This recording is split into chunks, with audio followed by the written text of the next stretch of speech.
most certainly see it with the firming of sight. Thank you. MashaAllah, good job. Malak?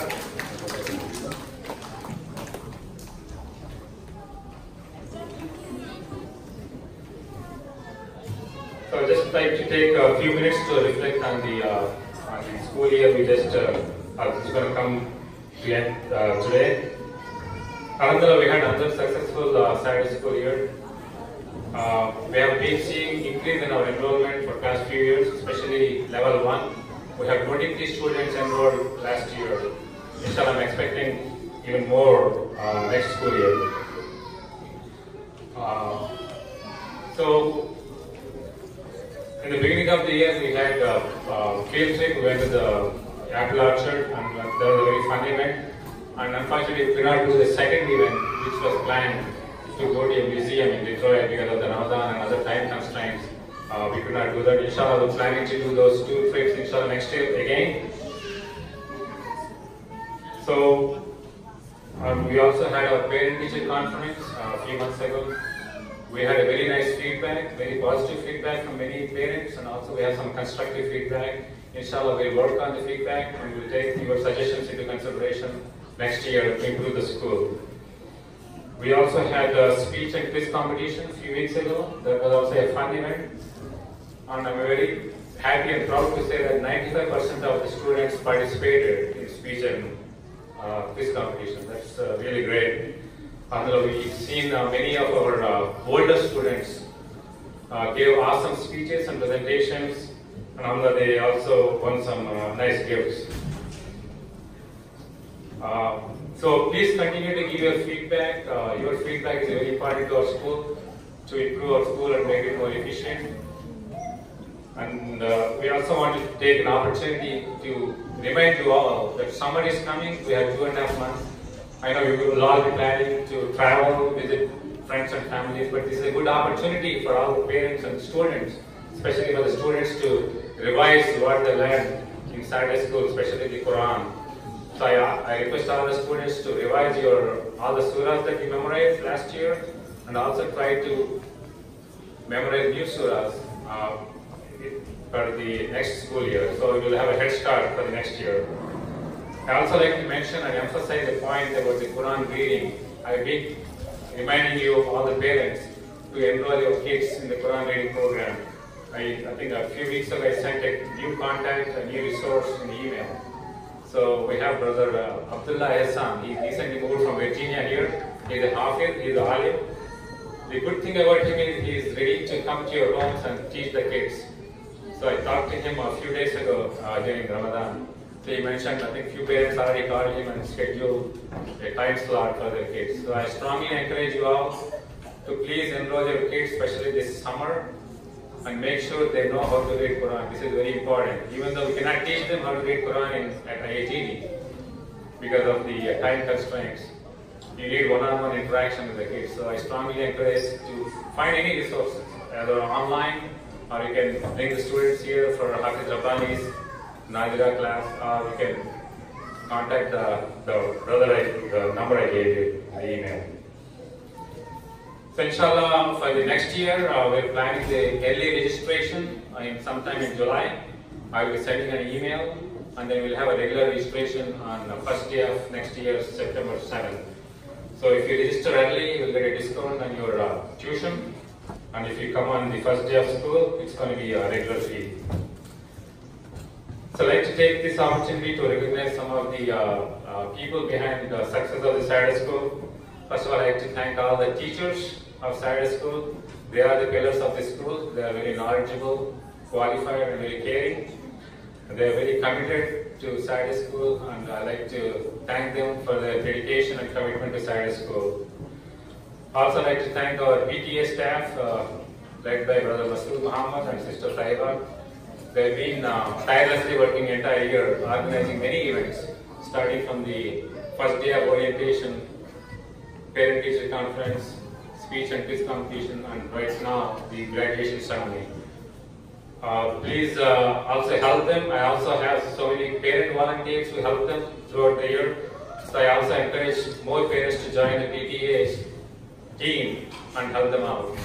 They are always looking for more volunteers. And also like to thank Dr. Tayyip, our Education Committee Chairman, for providing all the resources and the tools to make sure our school runs successfully. So inshallah, I'm hoping to see you all next year. I hope you all come back with your students. Even though it's a graduation, we're not really graduating any students this year because we graduate students from 10th grade. And we don't have 10th grade this year.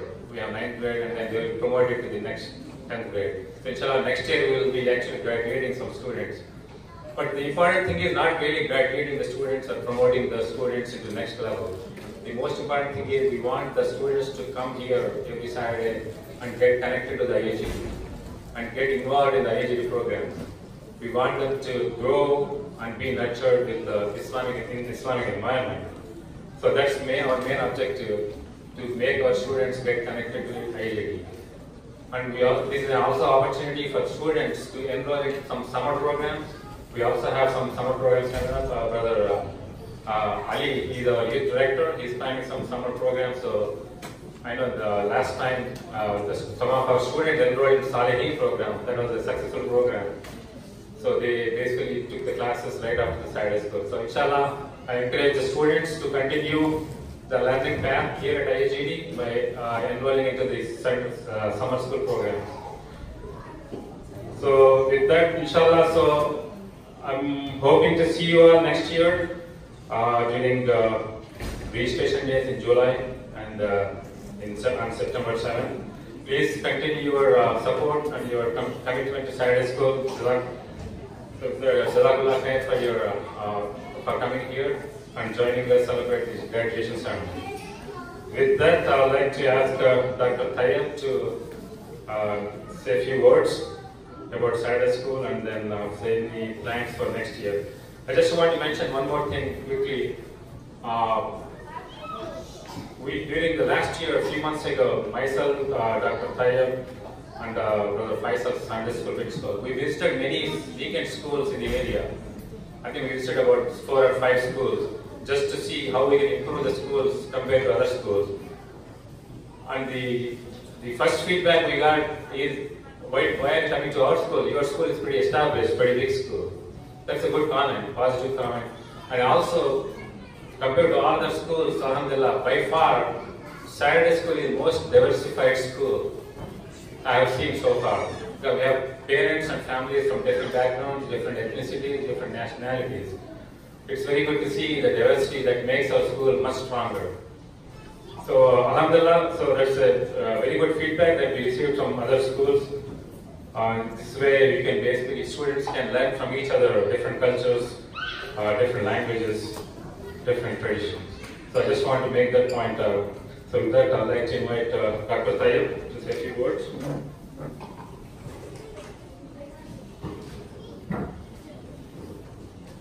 Assalamu alaikum. Bismillahirrahmanirrahim. Alhamdulillah, wassalatu wassalamu ala Rasulil Kareem. You got 5 minutes? No, 15. Oh my God. I'm not good at speaking. Anyways, the basic question is, why are we here, right? What is our responsibility in this country, in this time, and in this place? If we realize it, then our mission is accomplished.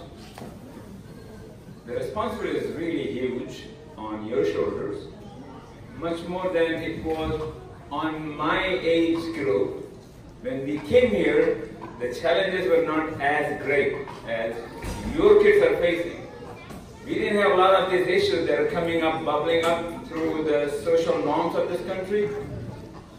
And I think it behooves us to know what our risks are. The data out there is really scary. The attrition rate of Muslims losing their religion is huge. And so your responsibility is much more, therefore, than it was on our shoulders from our age group when we came here in the 80s. You need to recognize that and be prepared and be knowledgeable about these things so that you can thwart these problems that will occur, and unfortunately occur in 40 to 50% of our kids. Okay. There's good data actually. Okay. How our youth are turning towards issues that are central to us, to our core beliefs, and to our core value system. So how can we navigate through these difficult times is a question for the parents. And my simple answer, a silver bullet, is knowledge. We have a huge knowledge deficit. Just give you an example, and the knowledge between Islamic knowledge and other knowledge is not there. It's a false dichotomy. Knowledge is knowledge. If you don't have worldly knowledge, you will not have religious knowledge, and if you don't have religious knowledge, you won't have the other knowledge too. So the first thing you have to put in your mind is value knowledge of all kinds. Number one. I'll give you an example. Recently there was a national spelling bee. You know who the finalists are for the last, God knows, 10 years? They're all Indians, right? They're into it like crazy. The first 10 or whatever is Indian kids for the last 10 years. This year they're number 1 MP. Yeah, it's just amazing. That's just one window into how non-Muslims are looking at knowledge and taking advantage of this system here in this country. So I urge you to read up on issues that are going to affect your kids directly in the day-to-day life that they face in the school. That means you got to read up good books, read up on Western philosophy, read up on the data that's available, read up on Islamic theological concepts and philosophical concepts, and alhamdulillah, there's a huge number of resources. Recently, I have been looking at Yaqeen Institute by Umar Suleiman. He has beautiful video clips. You can really learn your religion looking at it, and it's very modern language and modern current event related. So it's very interesting. So that's one thing I would recommend is look up through all this, Shaykh Hamza Yusuf, the Shakir, Yasir Qadi, and whoever your favorites are. It's really good. They touch on very sensitive topics. For example, I looked one on evolution. Okay, your kids are going to be taught evolution, and most of the Muslim scholars reject it. Actually, there's a middle ground, and the Yaqeen Institute has this. There are 4 experts on there, really looking deeply into the concepts of evolution and how you can reconcile this with Islamic belief system. I'm just giving an example. So these are the challenges we have, and it is really, really important. Don't take it easy, parents. You will rue the day when your kids will come and say stuff, and you don't have any way to counter their arguments. The schools will teach them. They'll teach them about how it is okay to have 2 moms, 2 fathers, stuff like that. And it's all already coming up, bubbling up through the court system. There's a case which makes it illegal now to have what's called conversion therapy for LGBT. I don't know whether you know what I'm talking about. It's important to look at how the society is changing. Okay? So there will come a time, and probably is there, that your kids will be taught things that you just cannot stop. How are you going to counter all this stuff and remain a good Muslim, practicing Muslim? So please get involved with this Saturday school, but it's 3 hours, 35 weeks, 100 hours a year, I keep on belaboring this point. Nothing can be achieved in 100 hours. You really have to do it on your own at home, and that includes the Quran class. So that's my spiel to you. Just going on the point Brother Munawar said, we got complaints that our schools are bad, kids are not interested, we have bad teachers, we need to change our curriculum. All kinds of things came up through the system. It's good. We were challenged.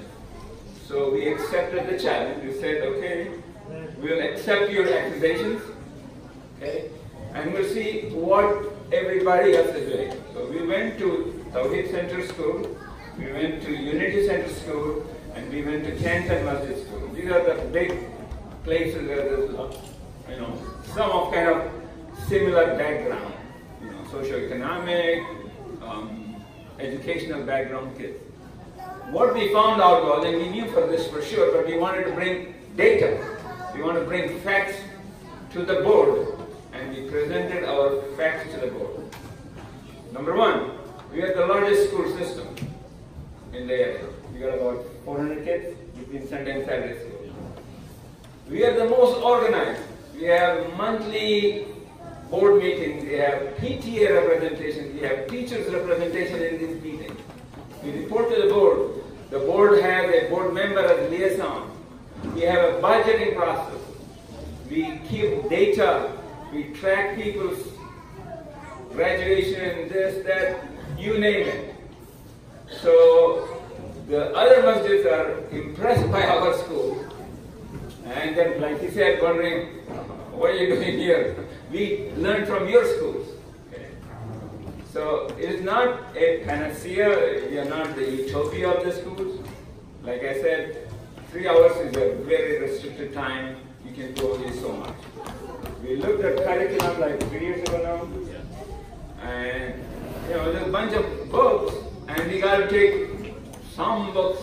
Okay, and it was through a lot of hours that both Sunday school separately and Saturday school separately put in and came up with the recommendation. And we can look at it again. I'm not very happy with the books because I think a lot of them are written by immigrants. We need something that's produced by locally brought out kids that might make more meaningful transition from grade 1, grade 2, grade 3, grade 4. Okay. I look at these books that they're using in both Sunday and Saturday school. Kind of not very, a chain of cards don't go through from book to book and from year to year. That's my personal assessment. I'm not an educationist. So to improve things, we called on ISNA. You know what ISNA is. And the Vice President, Safa Zarzur, promised that he'll be here in the month of May. Unfortunately, he had emergency back surgery and he had to put it off. And now, just FYI, ISNA is going through internal some huge challenges. So I don't think I'll be able to get him. The reason I was trying to get him is he has background in education. We also reached out to Malik Mujahid, who also has some program for teachers training, etc. We will get somebody in to help the teachers and train them. So we'll do our best to improve the Saturday school and Sunday school. Inshallah, help us out, criticize us, no problem, we'll take your criticism. Give us suggestions, we'll take it, we'll look at it factually and come to a conclusion. The EC meetings are for that purpose. So, inshallah, we have a very dedicated person here, alhamdulillah. And he puts enormous number of hours. I don't do anything, really. I'm just the face of IAGD here, alhamdulillah. So, thank you very much. I think I did as much speaking as I could impromptu. Thank you, Assalamu alaikum. Jazakallah.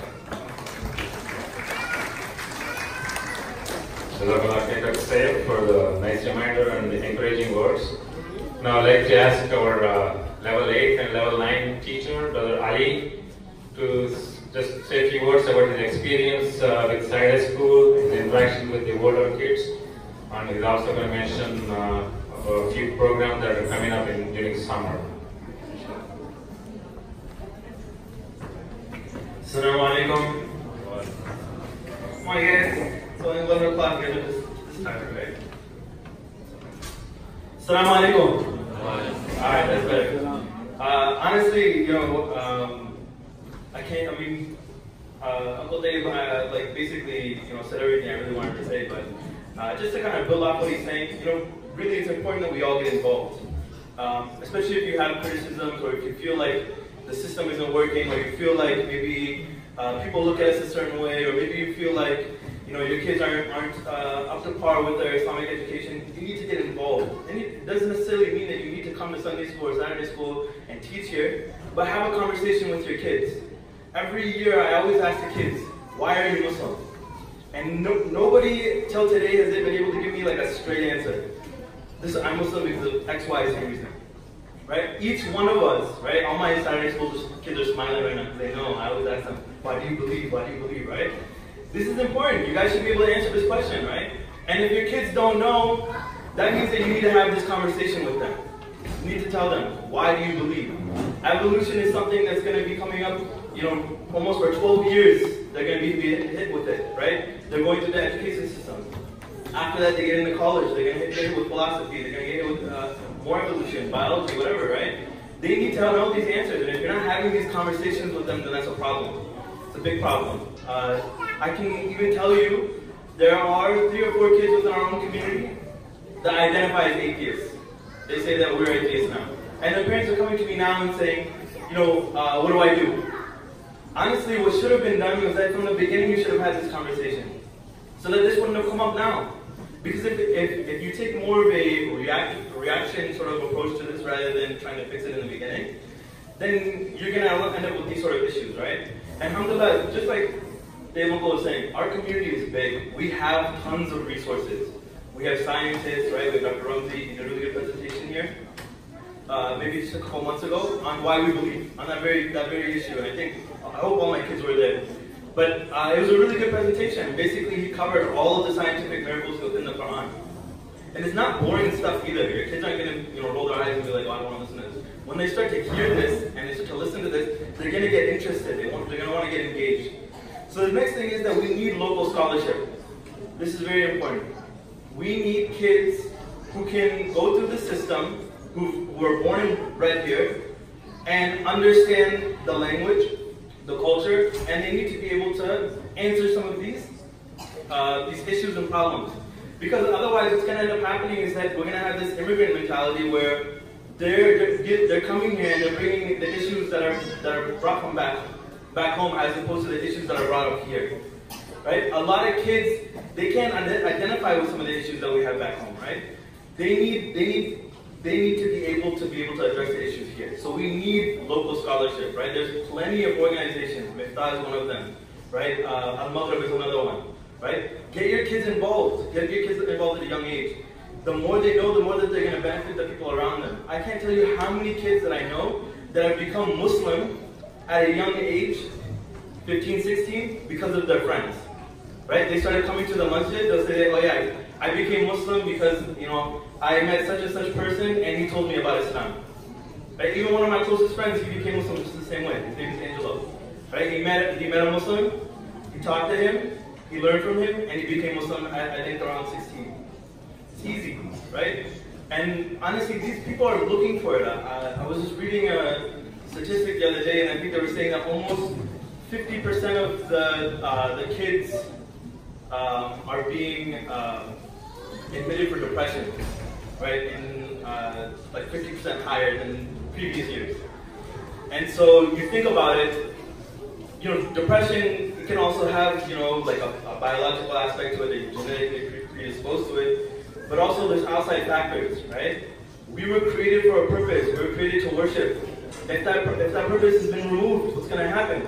The soul is going to feel that depression, right? If you're not getting that, if you look at a human body, you feed it nutrition, you give it, you have a recommended RDA amount of food that you have to give it. Dr. Tayyip can tell you better than I can.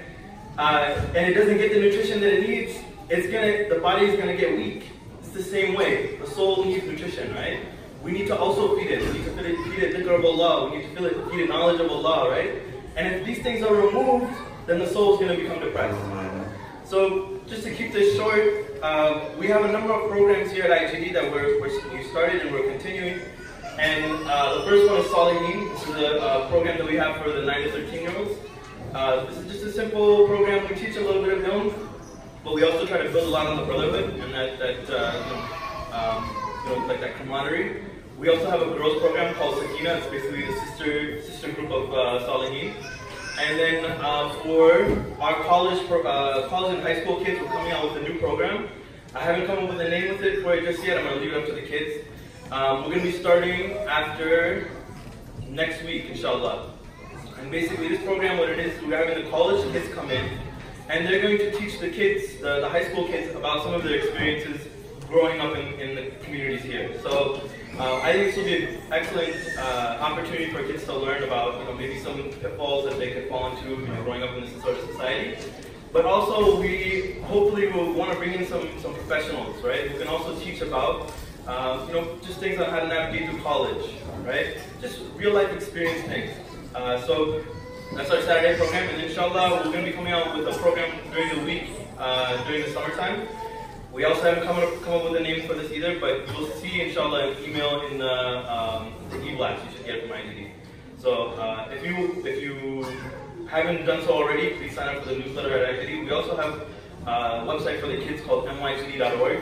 So check that out. We're always updating that, and we're also putting on newsletters so we don't bombard everyone with a bunch of kids programs. So you can sign up there too.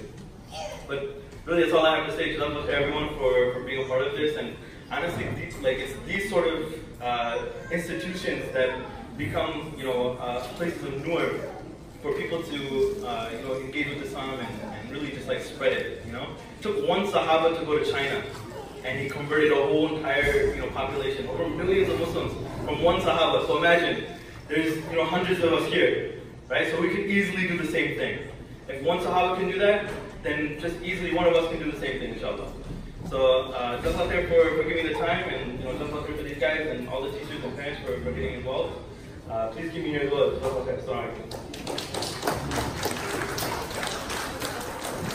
Jazakallah khair, for giving us an update on the summer programs and encouragement for all our youth. We have our keynote speaker today, Brother Omar Malik. I'll invite him to the podium here. Inshallah, he's going to also encourage our youth and make sure how to make Islam relevant to our youth. That's the topic that inshallah is going to talk about. Brother Omar Malik, I think you must have heard him in one of the monthly dinners organized by Saturday School. He's the Amir, or president of the Kabila Ittihad. He is the sister organization of Al-Maghrib Institute. With that, I would like to invite Brother Omar Malik. I'll just give him a few seconds to take a breath. Yeah. He just got here.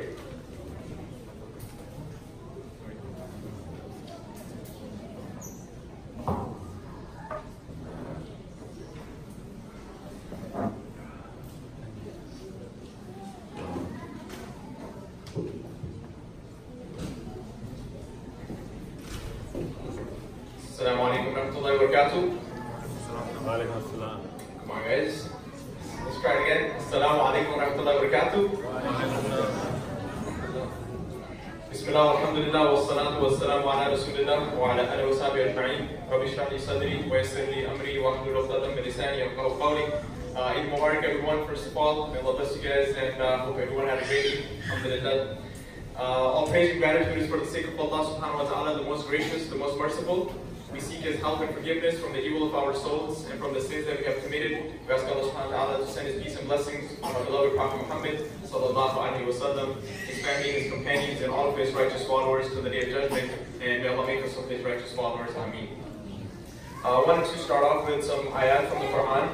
So inshallah, I'm just going to take 10 minutes, max 15, to try to talk to both the parents and the youth on this amazing accomplishment And just a quick reminder of, kind of renewing our intentions and where do we go from here.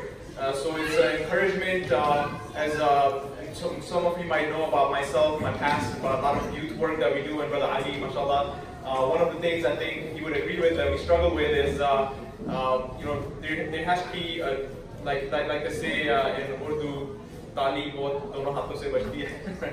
So basically, you work on the youth so much, but then when they go home, they also need that environment to flourish and support from the parents. So it basically works hand in hand for them to really flourish. So no youth program can really help them unless they have a similar environment at their homes.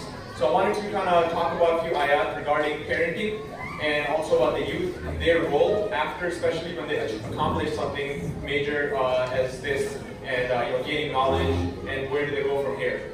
So I wanted to start with some beautiful ayat from the Quran, from Surah Luqman, where we have a person who is giving advice to his son, and the way he does it is very beneficial for us to gain lessons from. And then also I'll talk about the youth as well for a little bit, as far as what they should keep an eye out on. So, أعوذ بالله من الشيطان الرجيم. بسم الله الرحمن الرحيم. ولقد آتينا لقمان الحكمة أن اشكر لله ومن يشكر فإنما يشكر لنفسه ومن كفر فإن الله غني حميد. وإذ قال لقمان لابنه وهو يعظه يا بني لا تشرك بالله إن الشرك لظلم عظيم. ووصينا الإنسان بوالديه حملته أمه وحنا على وحن وفصاله في عامين أن اشكر لي ولوالديك إلي المصير. وإن جاهداك على أن تشرك بي ما ليس لك به علم فلا تطعهما وصاحبهما في الدنيا معروفا واتبع سبيل من أناب إلي ثم إلي مرجعكم فأنبئكم بما كنتم تعملون.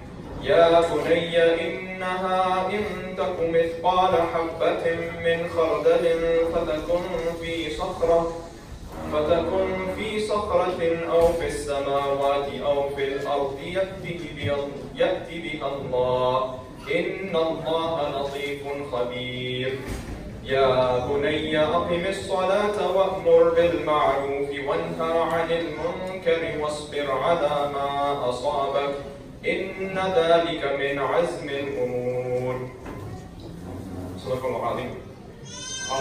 So this to me is like one of the best studies of parenting by a loving father to a child, to a loving child, and their relationship with each other. Now, it's not just about the advice, but the way he addresses his son and the priority of his teaching.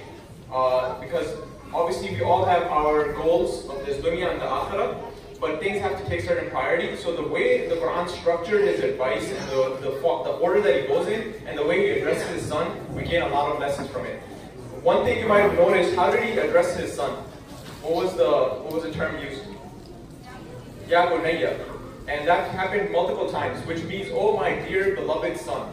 Alright, so when we reach our youth, the first thing you have to do is establish a loving relationship with them, not a parent coming down at their child type of relationship. It has to come on as a love relationship so that they will then respond with respect.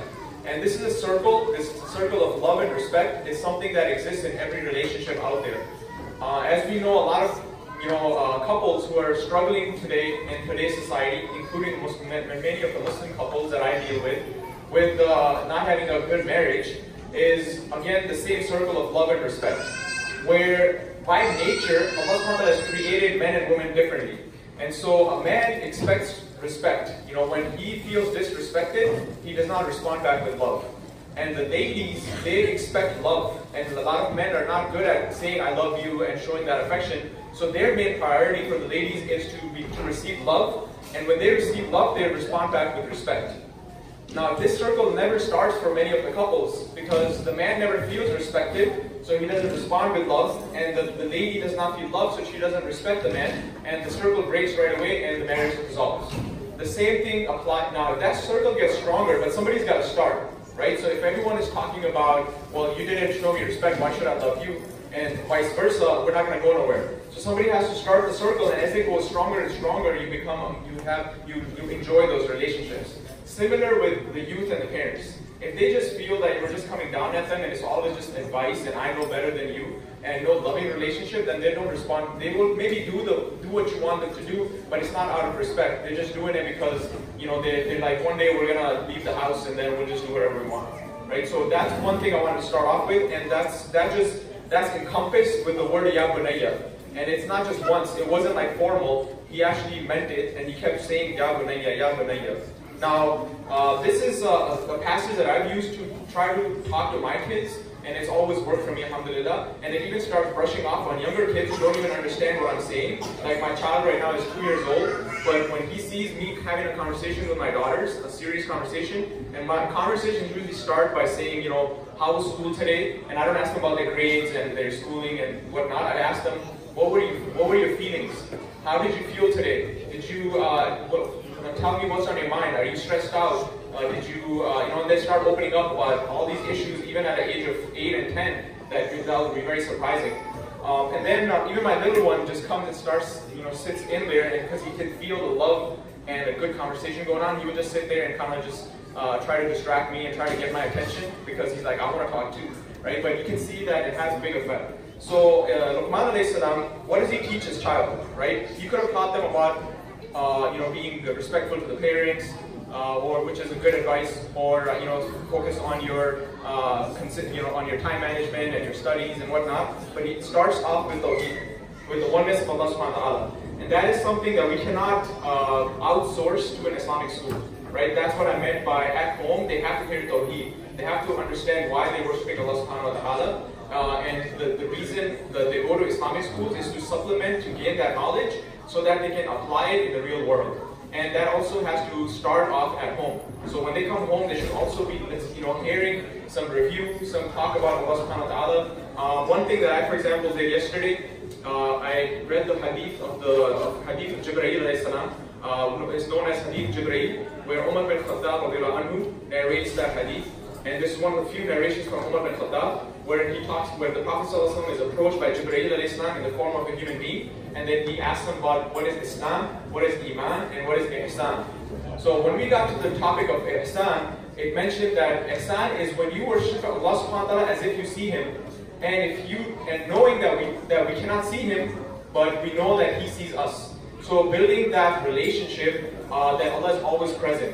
And so I basically started in my room, in our living room, and you can see outside the window, you can see trees, you can see like animals, and then you can see the inner home activities. And so I just started asking them, like, who do you think created that tree? And who's taking care of that tree? And how are you breathing right now? If it wasn't for those trees producing carbon dioxide or producing oxygen for us, and us producing carbon dioxide, we won't be able to survive. And then my little child started running, and I said, who created that child? Like, you guys enjoy his presence, but who created it? And who created the fan, right? Even the material stuff. Like, how is this fan spinning right now? And how are you able to breathe? And they started realizing what ihsan means. Because first they're like, I don't see Allah, how am I supposed to worship Him? And then when we started talking, they understood what ihsan means, right? And this is an 8-year and 10-year-old child. So that's exactly what Luqman is doing, is he is building a relationship and teaching him who Allah is. So he tells him, when Luqman said to his son, while he was instructing him, in fact, instructing is not really a good word, but he was advising him out of love. He said, "Oh my son, Ya Bunayya, la tushrik billah." Do not commit shirk with Allah. Do not associate partners with Allah. And how can you do that? There's many ways that you can fall into that. So teaching about shirk, about tawheed, and then he says, "Inna shirka la dhulmun azim." The biggest injustice that you can do is to commit shirk with Allah, is to not worship Allah subhanahu wa ta'ala. Right away establishing that relationship. And then, of course, he gives him the advice to respect him as his parent. وَوَصَّيْنَا الْإِنسَانَ بِوَالِدَيْهِ حَمَلَتْهُ أُمُّهُ وَحْنًا عَلَى وَحْنٍ وَفِصَالُهُ فِي عَامَيْنِ. But he didn't just say, respect me. He actually gives a very good reason as to why. And he says, and we have enjoined upon man to take care of his parents. His mother carried him, increasing her in weakness upon weakness, and his weaning in 2 years. So be grateful to me and to your parents, and to meet is the final destination. So this is Allah subhanahu wa ta'ala saying, worship me and respect your parents. But Luqman al-Islam is showing him how his mother went through so much weakness. And one, for example, for me, when I found out that me and I had an older sister that passed away at birth, and my own brother, that we were all born out of C-section. And now that we understand these things, when my dad tells me about the struggles my mom went through, it increases my respect for her. Right? So there's this reasoning, there's this logic as well needed by the youth sometimes, so they understand the sacrifices that you put out there, but it has to come out of love, right? Not just a one-way relationship. So that's another example of that. And then let's carry on forward towards the end of the ayah. He again says, Ya bunayya, oh my dear son, innaha in taku mithqala habba. And Luqman said, oh my son, and if wrong should be done as big as the weight of a mustard seed, if you commit something haram even as big as a mustard seed, then what? You're in trouble? Or I'm going to come down at you? Or you're going to lose your Xbox? No. How does he connect that? If you mess up, even if it's something as small as a seed, should be, or if that seed is within a rock, if it's hidden within a rock, or it's in the heavens and the earth, Allah subhanahu wa ta'ala will bring it forth. And Allah subhanahu wa ta'ala is Latif and Khabir. So he uses the names and attributes of Allah subhanahu wa ta'ala. Another very important tip is we should tell our kids who Allah is through his names and attributes.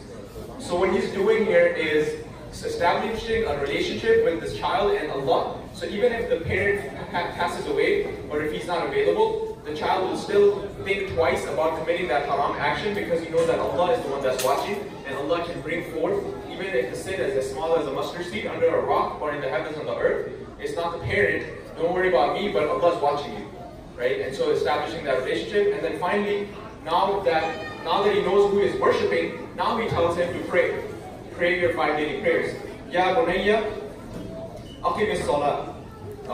Ya bunayya, aqim as-salat, wa'mur bil ma'ruf, wanha 'anil munkar, wasbir 'ala ma asabak, inna dhalika min 'azmi al-umur. Oh my son, establish your prayer. Enjoin what is right and forbid what is wrong, and be patient over what befalls you. Indeed, all that is of the matter is determined by Allah subhanahu wa ta'ala. Once again, his approach, before he told the son to start praying, he established a relationship of love. He showed him that he cares for him. He made him understand who he is worshipping, who Allah is, his names and attributes, Al-Latif, Al-Khabir, Al-Alim, Al-Afur, Al-Ghafur, Al-Ghaffar, all of his names. And then he tells him, Aqim as-salah. Obviously the child would respond back with respect. And in between, it even mentions that if your parents tell you to disobey Allah, then do not obey them.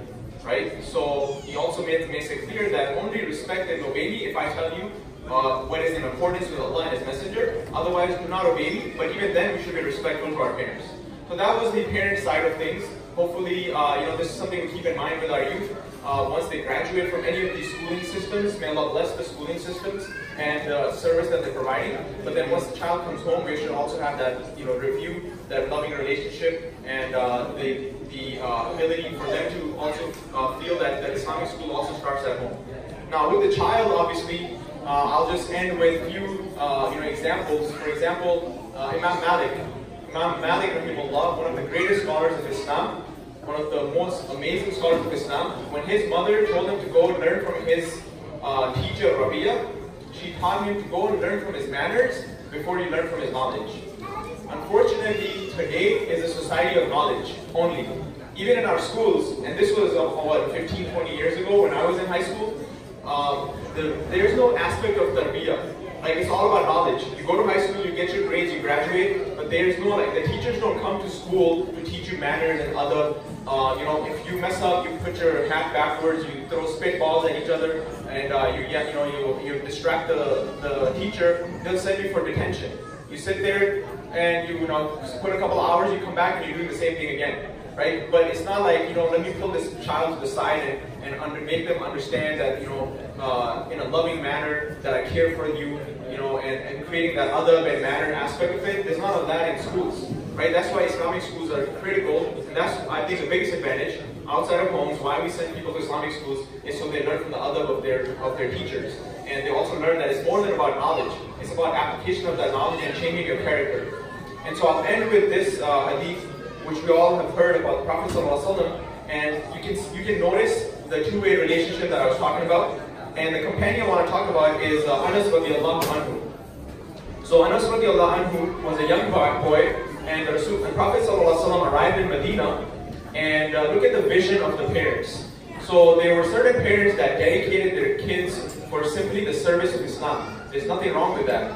You know, we should invest in our children for all the different degrees, but then there should also be a pocket of students that will be the scholars of our localities, our local scholars, our children who are memorizing the Quran, understanding it, going to different seminaries, and inshallah one day we'll have a seminary hopefully in North America where we produce our local scholars who basically do nothing but focus fully on the Islamic studies, and they give izzah to that knowledge, and then they give it back to their communities. And then the community also has to reciprocate and take care of those scholars and their needs. So what happened in this case is the mother of Anas radiallahu anhu gave to the Prophet ﷺ her son Anas as a servant, that he will serve you, and that is the mission of my son for you in my life, is for him to serve the Prophet ﷺ. Now 10 years this child served the Prophet ﷺ, and if there was anything hidden about the Prophet, this companion would have said it. This was one of the companions who lived the longest life after the death of the Prophet ﷺ, and this is what he said. Anas said that the Prophet ﷺ was one of the best men in character. One day, he sent me to do something, a chore, and I said, I swear by Allah, I will not go. So he was kind of like not really listening. And in my heart, I felt that I should go to do what the Messenger of Allah has told me to do. Because he respected the Prophet ﷺ, but he didn't want to do that task whatsoever. So he did it just because he loved and respected the Prophet ﷺ. So I went out there, I came upon some other boys, and they were playing in the street, and all of a sudden the Prophet ﷺ came from behind me and he caught me from my neck. Right? Now, imagine a Desi parent, like that's like a Bollywood scene going on. What would be the reaction of your dad's face when you look back? Right? You just imagine that face of death, you know, like that's it. But when he looked back, he said that the Prophet ﷺ was laughing and smiling. Right? He grabbed them, and the touch actually is, this is another technique of the Prophet is sometimes we're shy away from this love, the loving touch. Like parents are, like it's become this societal thing here that I don't hug anybody. That's a nice thing, right? Father and children should hug each other. That's a way of showing affection. The Prophet would hold the hands of his two companions and raise them up in the middle of the market and say, one day we'll go to Jannah together like this. And today we're like shy away to say salam and we shake each other's hands. Right? This is something that has nothing to do with Islam, right? We should not have those type of formalities. So he grabs Anas out of love, that touch, and you know that there's so many stories you can look into where people who were like the worst enemies of the Prophet, and he would maybe put his hand on their chest and make dua for them and they accept Islam. Because of that, that's another technique. So he grabs him and Anas looks back and the Prophet is smiling, and he said, go what I ordered you to do. That's it. Go what I ordered you to do, little Anas. And he referred to him again, Ya Bunayya, we were talking about. In this hadith, consistent things still happening the same way. Oh little one, go and do your task. Right? No like, Badmash, right, or something, or Shaitan or something, but it's like, no, my little one, go out there and do your task. And so, imagine this happening for 10 years. Anas radiallahu anhu said, yes, I am going, O Messenger of Allah. And then later he said, I swear by Allah, I served this man for 9 or 10 years. And never once he said to me about something I did, why did you do that? And something I didn't do, why didn't you do that? And that is in Sunan Abu Dawud. That was the relationship between that child. And now, of course, he's going to respond, and the respect is going to show to the Prophet ﷺ. And this is one of the companions that you learn the deeper understanding of the Prophet and his character. So the message here was adab. For the children, you have to learn adab and respect. You have to work extra hard, that when you gain knowledge, it should humble you. You should actually reciprocate with that knowledge and respect for your parents and your elders and your teachers. We have to change, and this is something Muslims have to bring back into society. When you go to your high schools, they should see the adab in you for your teachers, and that should attract them towards Islam. Why is this kid so different? He never talks back to his teacher, and he gives him that extra respect. And some things that were so built in our culture that's actually really amazing. And this is a Desi culture. I still remember when I was in university, because we were brought up in high school and stuff, we weren't used to this. But in the first year, there was an Indian or a Pakistani guy from Pakistan who just came, and we went straight into university first year. And the teacher asked a question to the class, and then he said, son, not son, he's like, yeah, you have an answer. And the guy literally stood up out of his seat. He's like, yes, sir, I'd like to answer the question. Right? Everybody started laughing. Because even when they would respond back to the teacher, it was taught in our cultures to stand up and out of respect, answer the question. Gone are those days. We're like, what are you talking about? We laugh at that guy, even myself. Like, what's this guy doing? Right? And that's the kind of culture we have to bring back. Brothers and sisters, Islam is not just about knowledge, it's about application of that knowledge. It's not about memorizing the Quran, it's about that memorization of the Quran. How does that lead me to Jannah? How does it protect me from hellfire? It's the application of that knowledge. I can give you many examples of Hufaz, people who memorize the Quran with the worst attitudes. They won't even say salam to you in your face. Right? Basic etiquettes, they don't have it. And so that's my last message for our youth, to have adab, to really bring back that legacy. And inshallah, once again, for the organizers who made this happen, Allah bless you guys, the youth workers and all of you, the parents, and I'm very happy for you guys on this joyous occasion. And hopefully we see you guys soon. Assalamu alaikum wa rahmatullah.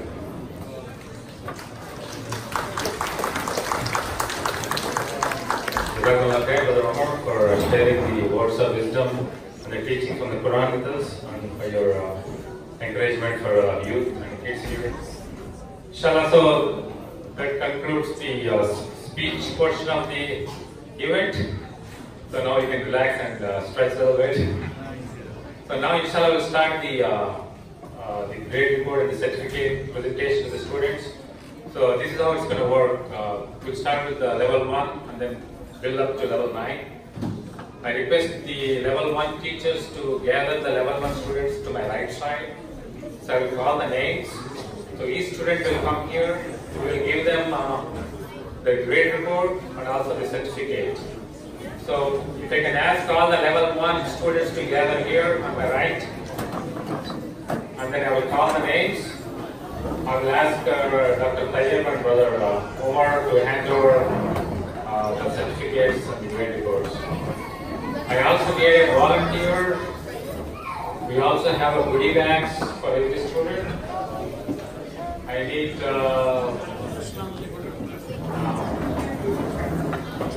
Fariha here.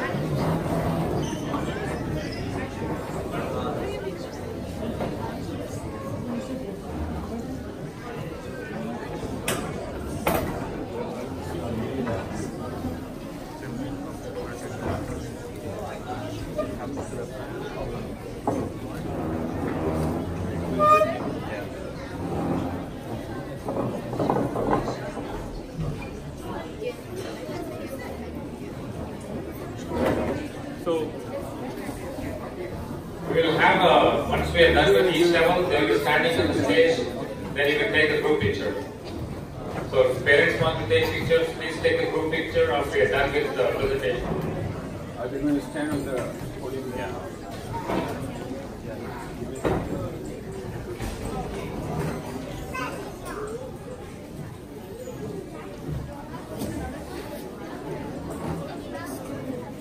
Okay. Amina Ahmad. Amina, come on, Amina. Assalamu alaikum. How are you? All right, got two things going on there. Okay. You want to go stand there?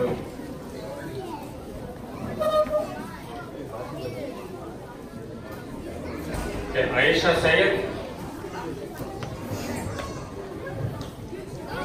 Where's Aisha? Assalamu alaikum. How are you? Congratulations. Okay. Amina, please come here and stand on the stage. You can show your certificate for the picture. Dina Al-Safti. Is that Dina? Hi Dina, how are you? Congratulations. After you receive your certificate, please come to the stage. Imad Shuja.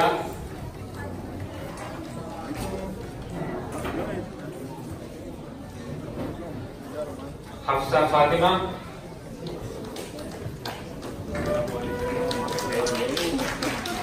One more.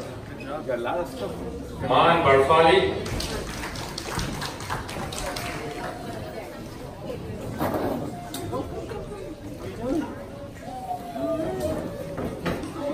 Maryam Maula.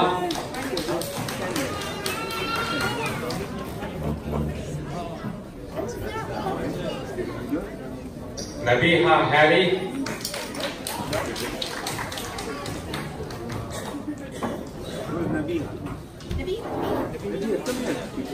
Take your certificate. You passed.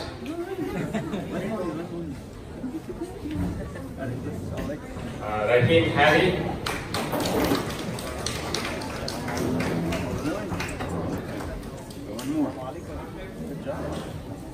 Yasin Rab.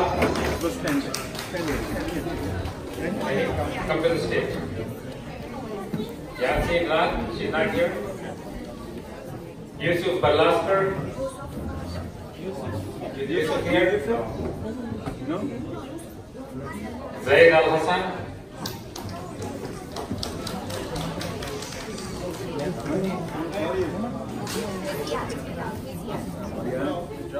Okay. Now I'm going to announce the top 3 students of level 1. Our bronze star, Malak Ghazali.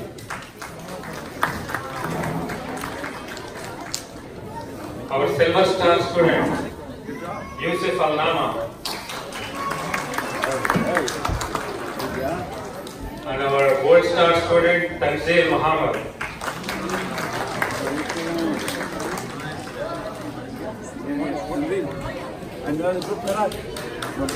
Sorry. Can maybe someone can stand on one step below?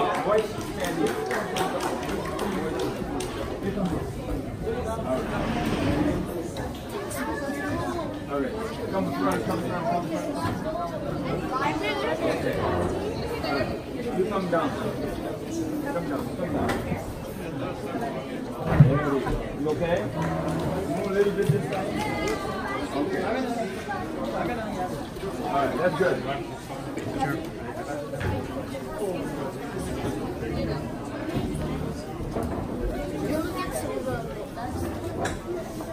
No, put it down.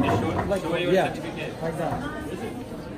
Yeah, show him to block the fish.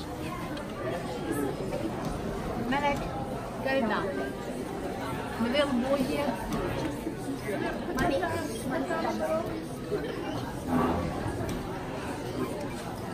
Yeah, outside.